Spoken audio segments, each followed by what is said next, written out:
right now at 6, tragedy in New Haven. A man is dead after he was shot in the middle of the day. What's being done to catch his killer? And how students in Hartford are using their voice to change their communities for the better. What they told mayoral candidates they want to see change. And at 6:30, how the power of social media, it does some good sometimes. It's helping a young girl get a much needed service dog. The news at 6 starts now. All local, all morning. This is Fox 61, Connecticut's news station.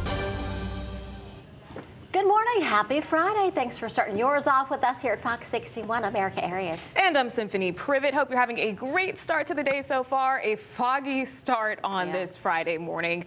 Take a look at this video here. This is what it looked like in the capital city this morning. Looks like the beginning of a horror movie or something. If you are planning the bus drives to death. I know. If you're heading out, keep that fog in mind and take it slow.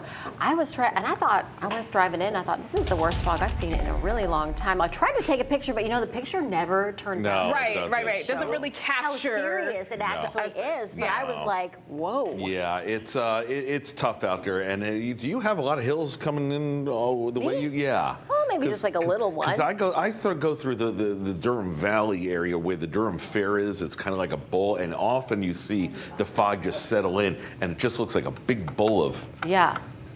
Well, it's also creepy because it's so dark. Yeah, that doesn't help when we get up at the crack of dawn.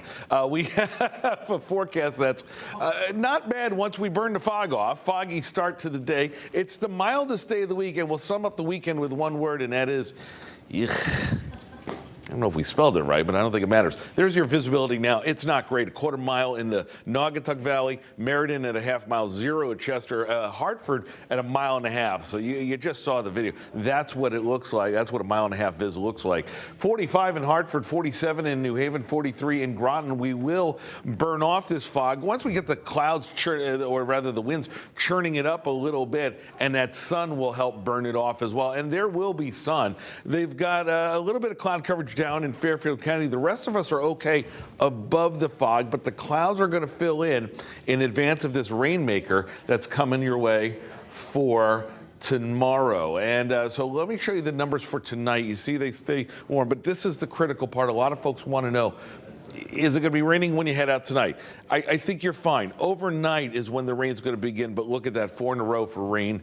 And look at those chilled temperatures as well for tomorrow as well. We'll talk about that all in detail, time it out for you coming up. Let's get a look at traffic, and I hope they're going slow, Lauren Zenzi, with all that fog out there. Yeah, at first at 5 o'clock, I had told our engineer to change the camera because I thought it was broken. It was just that foggy. I didn't know that it was just the fog at that time, but now we are very crystal clear into knowing that that is all fog out there. Let's bring you out to some construction that we had over in Waterbury. Some good news. I-84 eastbound is back open now between exits 18 and 20. This closure lasted for a few hours overnight for some road work that has cleared. There are still some lane closures visible on the westbound side, so just be mindful of that if you are heading in that area. Take a look at that. 91 north and southbound right out near Jennings Road. Can't even see the capital city or the I-84 interchange over at the top of your screen, but it's there. Just light moving traffic, nothing really to complain about. As we take a look at our Hartford drive times, things are all looking good on 91, 84 and Route 2. As we head down into the Fairfield County area, it's been very light volume all morning long on 95 and the Merritt Parkway. As you're heading down to Fairfield County from 91 and 95, you may hit a pocket of volume in the New Haven area, but overall, things are looking good. We'll check back in on the roads coming up in the next half hour. Erica and Symphony, back over to you. All right, Lauren, thanks so much. New Haven city officials and police say they're working on an approach to combat the level of violence within the city. Yeah, all of this coming after a man was killed in a shooting yesterday.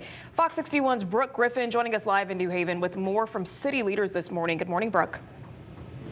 Good morning to you. New Haven Mayor Justin Elicker says that they are working on putting some plans in place to tackle that uptick in violence the city of New Haven has seen. And this is all after a 39-year-old man was shot and killed during the day yesterday. That man has been identified as Juan Carlos Collin from East Hartford.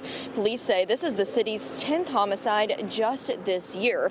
The shooting happened at an auto repair and sales shop on Forbes Avenue around 11 o'clock yesterday morning. Officers tell us they believe the shooting happened due to a disturbance between the two people that know each other. They say that they are working on getting that person found, and they are working on trying to find out what's happening. Now, they say that this is the latest homicide in a string of violence across New Haven. Mayor Justin Elliker says that they are trying to tackle the undisturbed violence. They say that they are trying to get new cameras and ballistic test machines.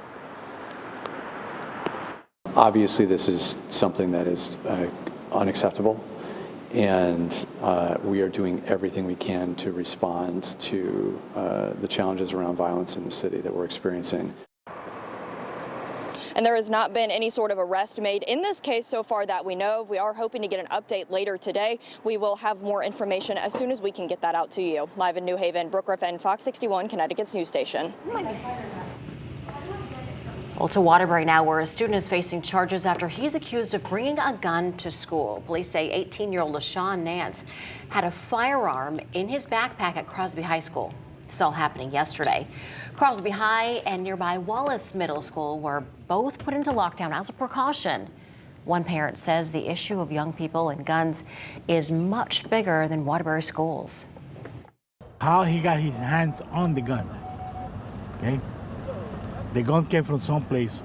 Somehow it was easy for him to get it. It's a problem. You believe it's a problem bigger than the school? It's, of course, it's not the school system.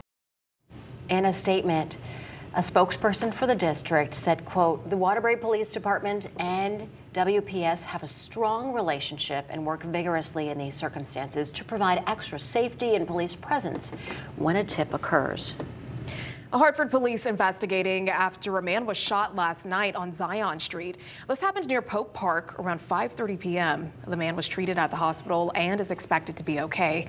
If you know anything about this shooting, call Hartford Police.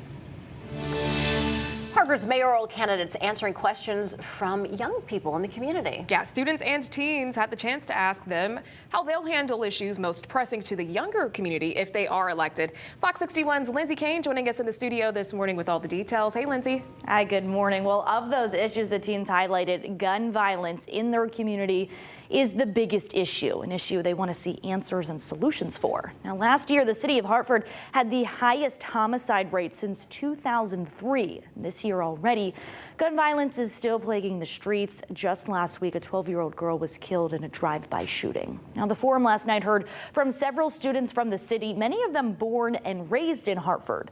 They want the next elected mayor to make the issues in the community they're concerned about a priority. Students speaking up one by one, asking questions from inclusive youth spaces to gun violence. Now, they want Hartford to be a safer place for their families and their peers.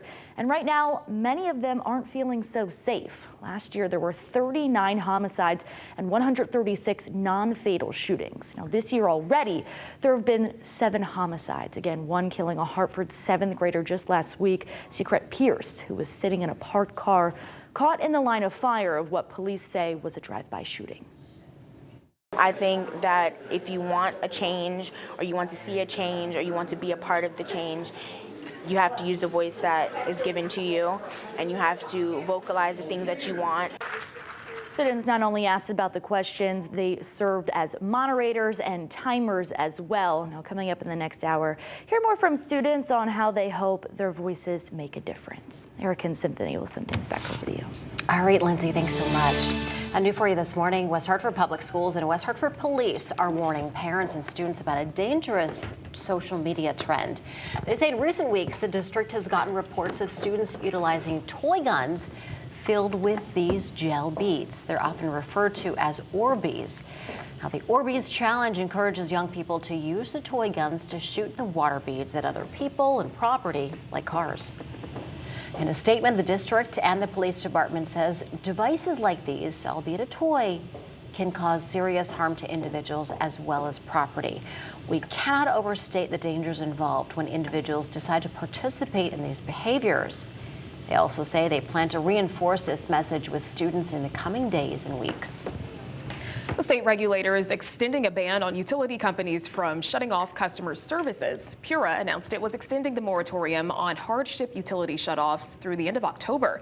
Well, that prevents companies from threatening struggling customers that their utilities will be turned off. Millions of dollars of overdue bills have accumulated since the start of the pandemic.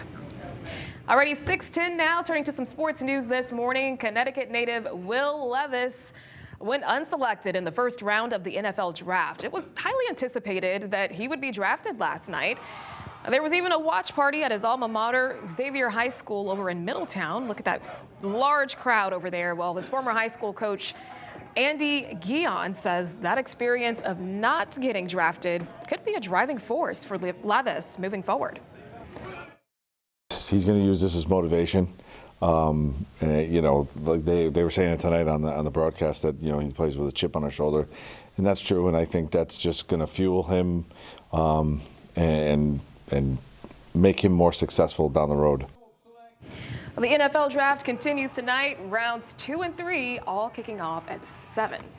So good luck. Hopefully we'll see him make one of those rounds tonight. Absolutely.